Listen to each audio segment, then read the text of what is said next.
निसर्गाच्या सानिध्यात लपलेलं असं एक मंदिर म्हणजे रामदेव.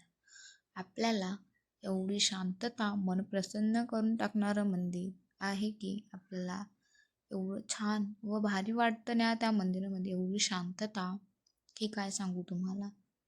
मंदिरामध्ये जाता वेळेस डाव्या साईडला आपल्याला गणपती बाप्पांची मूर्ती दिसते. तिथून आतमध्ये आपण गेलो की आपल्याला भिंतीवरती केलेले वेगवेगळ्या मूर्तींचे आकर्षक व सुबक काम दिसते की आपले मन भारावून जाते. आपण त्या मूर्तींकडे पाहतच राहतो आणि मधून श्लोक व मंत्रे पण लिहिले आहेत. ते पण एवढे सुबक आणि आकर्षक वाटतात की आपण बघितल्याने वाचल्याशिवाय समोर जाऊ शकत नाही.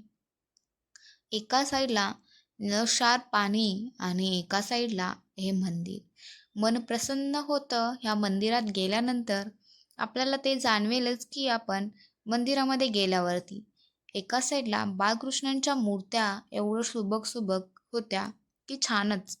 एका साईडला नंदींची मूर्ती, तर उजव्या साईडला गेल्यावर आपण मंदिरामध्ये जातो.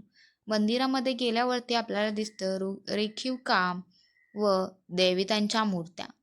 व आतमध्ये गेल्यानंतर दोन्ही साईडला दोन्ही दैवत्य व आपल्याला राम, लक्ष्मण, सीता त्याचबरोबर शिवलिंग दिसतं. हा व्हिडिओ तुम्हाला कसा वाटला नक्की सांगा. आवडला सबस्क्राईब करा. थँक्यू आणि कमेंट करून नक्की सांगा. Thank you so much.